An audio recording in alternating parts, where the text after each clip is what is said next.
Hi guys, welcome back to Rugby Scrum Skills.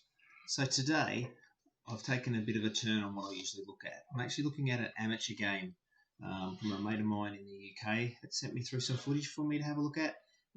So he's from Tavistock Rugby Club in the UK. So this is amateur footy. These guys haven't played for about 2.5 years. So I just went through and just gave him a few tips around things that he can do to improve their scrummage.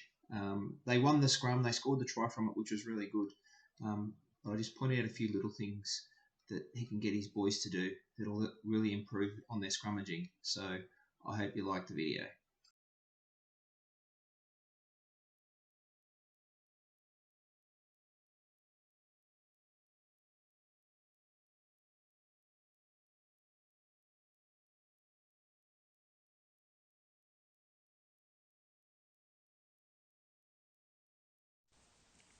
Okay, mate, let's have a look at your scrum.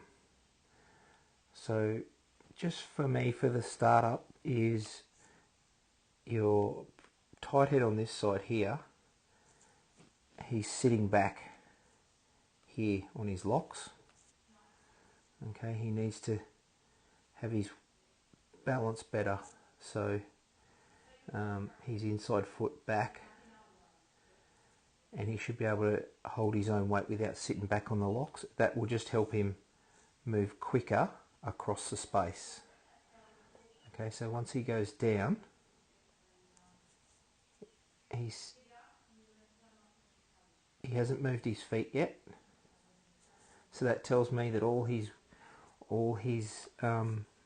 weight is back here on the lock, instead of being balanced and ready to coil forward, so that when he gets the set or the engage and then the set call, he can come forward into there.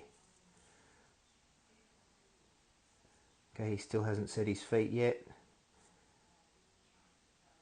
so he's actually bending. When he bends, he's bending at the hip first. Okay, so he hasn't really got a duck's ass, if that makes sense. So he's hinging forward on his hips instead of coming forward balanced.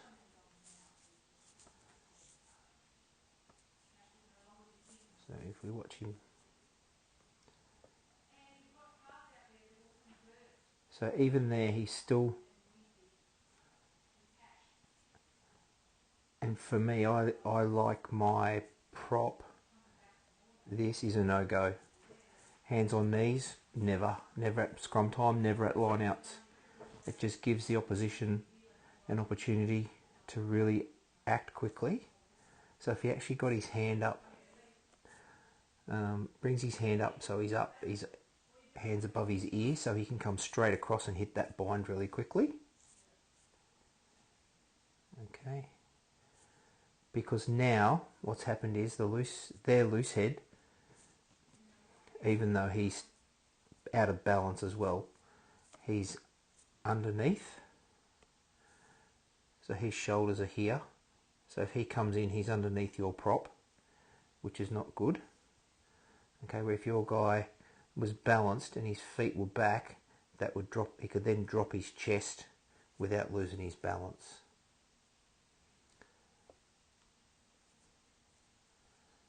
Okay, so he's lost that much speed at the engagement, so because he's had to come from there, where if he starts there, he can then throw his bind straight up, and now then he can really dominate that bind.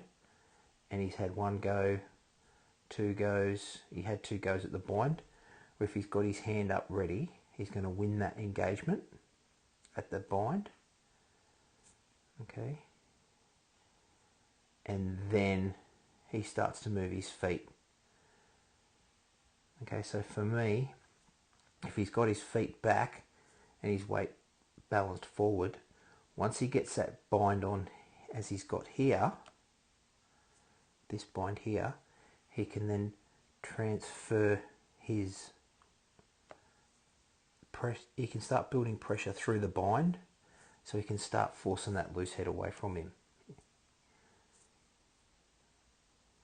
and really start to dominate that loose head. That's a good bind he's got there. Okay, that's a good bind there because he wants his bicep on the tricep of the opposition loose head. Okay, and he's still trying to find his feet.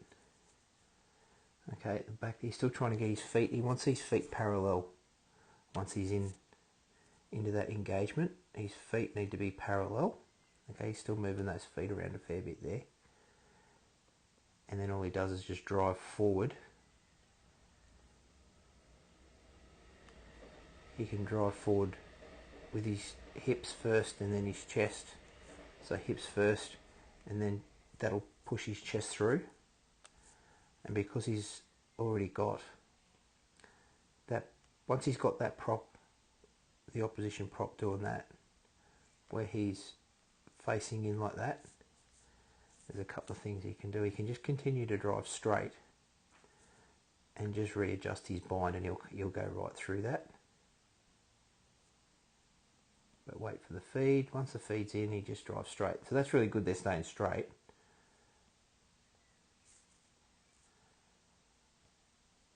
And he's worked hard to stay straight. They've stayed straight really well. They've won that scrum just through sheer power. But just those couple little things around the balance will actually help him win that space at the front. I hope that makes sense to you, mate. If not, let me know and I can go through it a bit more with you. So there you go, guys. Just some amateur footage. Hopefully the boys at Traverstock can take a little bit away from that and improve their scrum as they progress forward. I know it's difficult for a lot of teams at the moment that have not played any kind of rugby for potentially 2 years. So just the little things, work on what you can.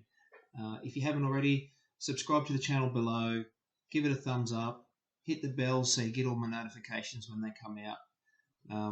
But just remember, guys, it's been a long time. If you've been a while away from scrummaging, take your time getting back into it. You'll improve over the season, improve the little things. Pass this on to anybody that you think can get any benefit from it. Stay safe, guys, and thank you very much for watching.